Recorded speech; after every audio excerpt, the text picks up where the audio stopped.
Alright guys, do a little testing here on the tach. I've been wondering kind of why this thing is so bad on the takeoff, on the launch at the track. It's kind of been underachieving, I thought.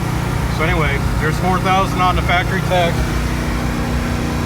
3,600 on the actual readout from the EEC.